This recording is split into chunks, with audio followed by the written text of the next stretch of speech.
Hey guys, welcome to 5 Star Guns and Gear, and today we're going to be shooting the 6.5 Creedmoor by Savage. It is the Model 10 GRS. It's in the GRS stock. It has the offset grip. I do have this featured on my channel. We're fixing to start doing load development, but I still want to shoot some more factory ammunition, let y'all see what it does out of the box. Have not messed with the AccuTrigger or anything with it, and it's on just a inexpensive Caldwell bipod. That probably be changing to something a little more stable. I mean, it's pretty good. It's not too bad. It's going to work for what we need. I do have a Tactical Rage muzzle brake that I put on it. Freaking awesome. Takes a lot of the kick out of this gun. This gun does not come with a muzzle brake, but it is threaded, so that was kind of nice.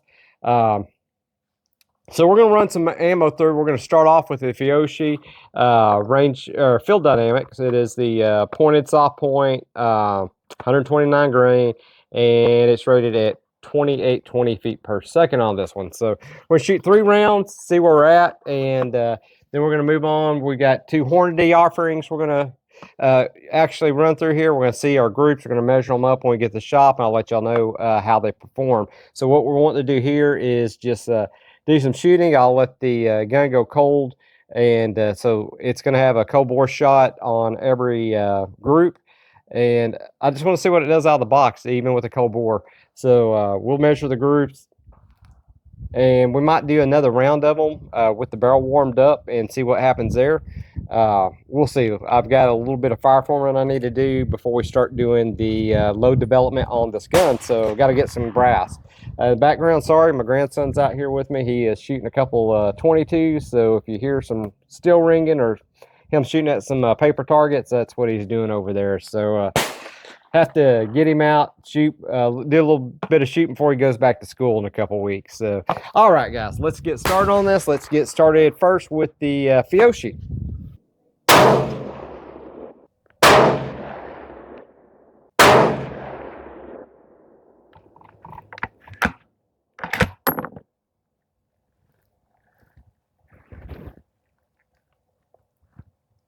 Well, this was shooting a lot better at the range last time, but we'll measure it up. Again, you just never know what load that your gun's going to like, and this is just the off-the-shelf offering, so we're just gonna see what it does, and how it shakes out is how it shakes out. Let's go with the American Whitetail next. This is also 129 grain, and the muzzle velocity on both of these are the same. They're 2820, and basically very similar round. It's a pointed soft point.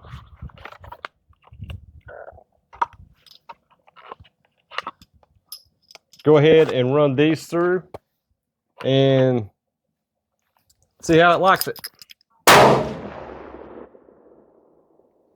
Wow, that is shooting a lot to the left.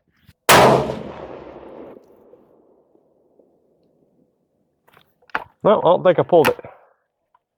That's just my point of impact.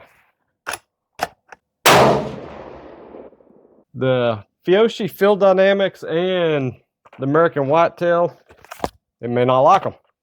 That's all right. Let's do some Hornady match. It's going to be 140 grain. This is the ELD match. And let's see what this does in here. I know the Howa 1500 did decent on with it. Let's see if this gun likes it too. Again, these guns are going to get and go through a complete load development, and I'm going to try to find what this gun likes. And I did some testing with some other ammo a couple weeks ago. I believe I've already got that video up by now, and y'all go check it out. And we did a lot tighter groups and stuff, so I'm just wanting to get some off-the-shelf stuff. That way you can kind of see how it performs with off-the-shelf factory ammo before we start the load development process, and we'll kind of go from there. I'll let this barrel cool down just for a little bit, and we'll get to shooting this next batch. All right, guys, let's go ahead and put 3 more rounds down range, and let's see how she performs.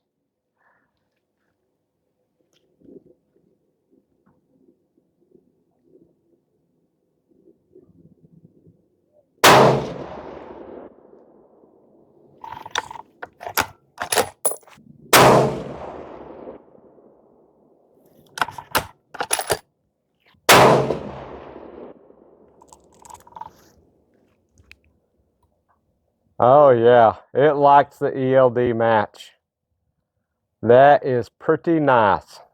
Right now I've got the Rage brake on. I was going to take it off and put it on 300 PRC, and I need to do that because our friends over at Tactical have has let me use this. They sent it to me to utilize and try out on these guns. And while I'm doing load development, I kind of want to leave it the same and tune this brake a little bit. Actually, may change the orientation on it because you can change this brake and actually it's going to change your recoil and everything. Muzzle rise, how much kick you get, everything. It's a very, very tunable brake. Y'all go check out. I've got a unboxing video on it, and we'll do a little bit more in depth on that. I'll let y'all know how I've got this one set up for the 6.5. I'm actually pretty pleased with it like it is, but I'd like to go ahead and push its limits and see with a little bit more how much more recoil it takes out and see if that's going to make a difference. If it does, I may swap it out. At that point, I do have some crush washers I got in. I will be swapping this over to 300 PRC, and I think it's going to perform really, really well on that gun. At that point, get a little bit of money. I'll probably be contacting them, ordering one for the 300 PRC and just leaving it on, or ordering one for this and leaving it on. Even the Howa chassis rifle, I may be getting one for it as well, because I'm very, very pleased with the brakes now. You can buy these for the ARs. That'd be awesome to put them on the ARs. A lot of people do with the Rage muzzle brakes. A lot of people use them for that. But I wanted to take a look at bigger bore stuff and see how it performed with that. A lot of people's already tested it out with the T23, so I want to do a little testing with this. So very, very pleased so far. All right, let's go grab these targets and we'll go back to the office and we'll discuss it. All right, guys, we are back from the range. This is going to be a couple days later after the range day. Got a little bit of rest and told you guys that I'd get back with you guys at the shop, show you what kind of performance this Savage Model 10 GRS law enforcement model, how it performed at the range. I really enjoyed this gun. It's really, really cool. I do like this GRS stock. This is a freaking awesome stock. Absolutely love it. I was thinking about maybe potentially taking it out, putting it in a different stock, but after shooting this, I'm sold on this stock. I really like it. The adjustable cheek riser, the length of pull you can adjust on it. Right now I've got just a Caldwell bipod on it. You know, it's working out on it. That's okay. I may change it over to like one of my AccuTacs or something. Maybe an Atlas, something like that. But, you know, it's doing good. It's doing fine for what it needs to do. It's performing well. We'll see in the future. I kind of wanted to show you guys what this rifle will do with factory ammunition. We're doing load development right now.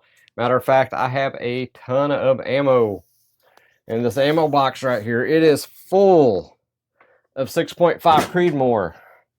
And it's not only for this gun, it's also for this Howa 1500 chassis rifle. If you haven't seen that video, check it out. We're working up load development on both of those. We did factory testing the same day on both these rifles. Go check out both videos. And I'm going to see which rifle, in my opinion, performs the best, what it does downrange and everything. Very excited to have this. You know, I really wasn't expecting the performance out of this particular Savage. I've had lots of Savages over the years. Sold a lot of them when I had my gun shop in Texas and everything. And performance were, you know, so-so. But I got, in my opinion, really, really good performance out of this. And on Savages, in my experience in the past, it's been hit and miss. Either you get a really good one or you'll get a so-so. Sometimes you get a really bad one too. But I was impressed by the performance of this one. Matter of fact, right now, it is outperforming on one particular ammo better than this chassis rifle back here. So that's pretty cool. So just to tell you my overall thoughts on the gun, and then we're going to get right into showing you the targets, because that's what I promised you, to show you the results. And we'll put them on screen and everything. That way you get a little closer look at everything. How everything kind of panned out downrange and everything. We do have this set up. Pretty much everything factory. I haven't messed with the trigger or anything. We'll be adjusting the trigger on it for sure. Just haven't done it yet. We'll get to that after load development. I'll start working on this gun a little bit. Things that it does not come with, it is a threaded barrel. It does come with a thread protector on it, but it does not come with the brake or anything. My friends at Tactical sent me this Rage muzzle brake that they manufacture. It is a tunable muzzle brake. This thing is freaking awesome. I shot this gun once without it and didn't get really any video on it. I just want to take it out and just kind of shoot it and stuff. Was just kind of getting it sighted in and everything at the time. And this made a world of difference. Very, very, very impressed. And what's cool about them, these all can be changed out in different configurations to mitigate how much muzzle rise you have, actually how much kick it has.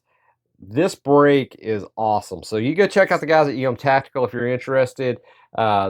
They run a lot of them on like the AR-15 and stuff and 223, but they do have some 30 cal models like this one they sent me here. And I told them that I want to test it on this gun and some other guns that I have in 30 caliber, and they hooked me up with that. Certainly appreciate it. Been really awesome to the channel. They've helped us out a lot along the way, and they have stellar products. They're made in the US. You're not getting junk, and very, very, very impressed. And it looks freaking awesome on this gun.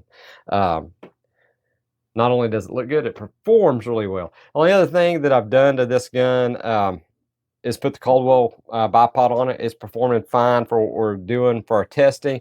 And I do have a Vector Optics Continental. This is the 4-32 by 56.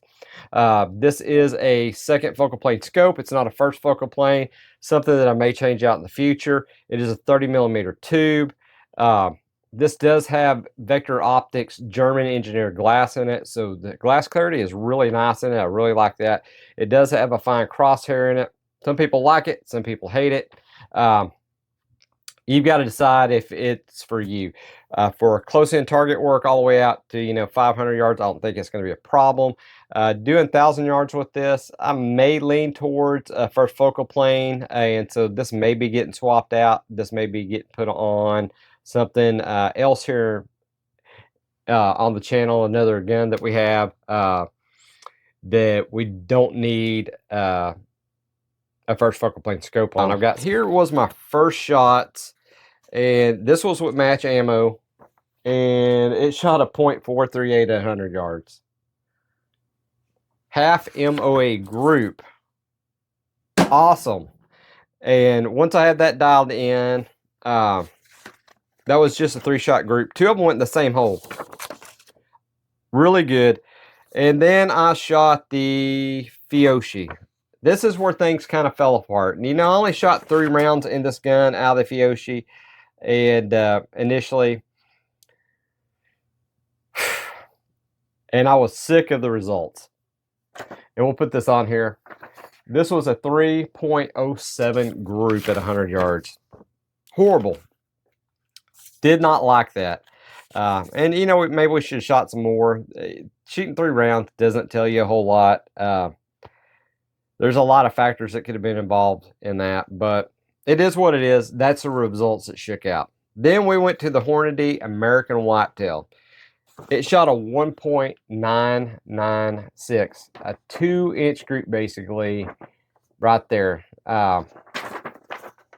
Again, not impressed. After shooting my sighters in, well, I knew the match shot lights out on here. I said, let's shoot the match again. Maybe that was a fluke. What's going on with this gun? So I started checking everything. Nothing was loose. I'm real methodical about when I put scopes on because I do lots of scope reviews, you guys know, on this channel. Torque everything down to proper specs. I have a short action custom leveling system that I use. I'm very, very careful with my scopes, and when I put them on, to make sure everything's right. I put blue Loctite on things that way things don't back out. I'm very methodical about doing that. So nothing was wrong with that. So I said, you know what? Let's shoot another 3-round group because because I wasn't going to call this a sider. I was just going to run with this.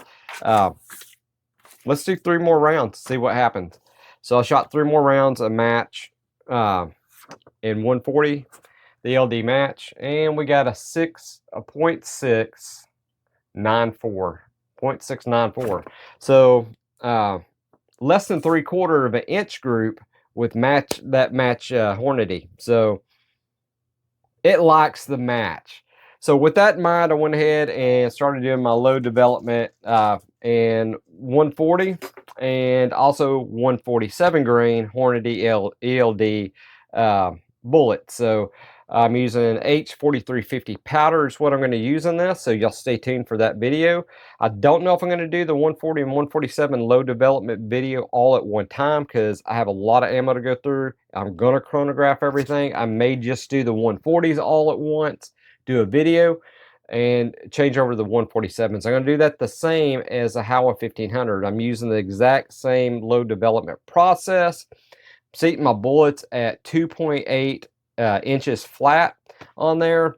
Have measured jam on both of these rifles, and after I kind of get an idea what this gun likes in the 140 and 147, then I'll start using a little bit of more load development methodology for let's go ahead and either lengthen or shorten the bullet jump to those lands. So especially since I know what the jam is on it on both these guns now, and see if we can even squeeze out more accuracy. But I'm really looking forward to see if these loads pan out. I know the 140s work good in it, so we're going to run with that. I'm pretty confident that's probably going to be a good load for it. And then the 147, I wanted to see what a little bit heavier bullet did, because the lighter bullets on the Fiyoshi and the American Whitetail, they just didn't, this gun just didn't seem like it liked the lighter bullets. And it may not be the lighter bullets. It could have been the load in it. There could have been a lot of factors in that. But seeing that I had 2 different manufacturers and neither one of them performed well, and it was the same weight bullet, I believe it was 129. I don't have it in front of me right now, like 129. It'll be on this video on the first of it.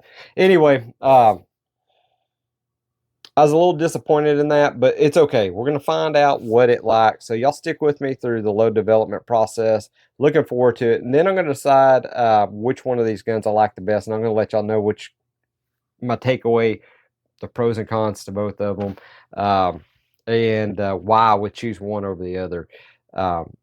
So this is gonna be kind of a head-to-head 6.5 Creedmoor battle in the end, and I'm not saying we won't keep both guns, but we might decide that we're only going to keep one of these, but we might keep both of them. We're also going to shoot them out longer ranges. Once we get the load development done, we're going to be shooting out all the way out to 1,000 yards.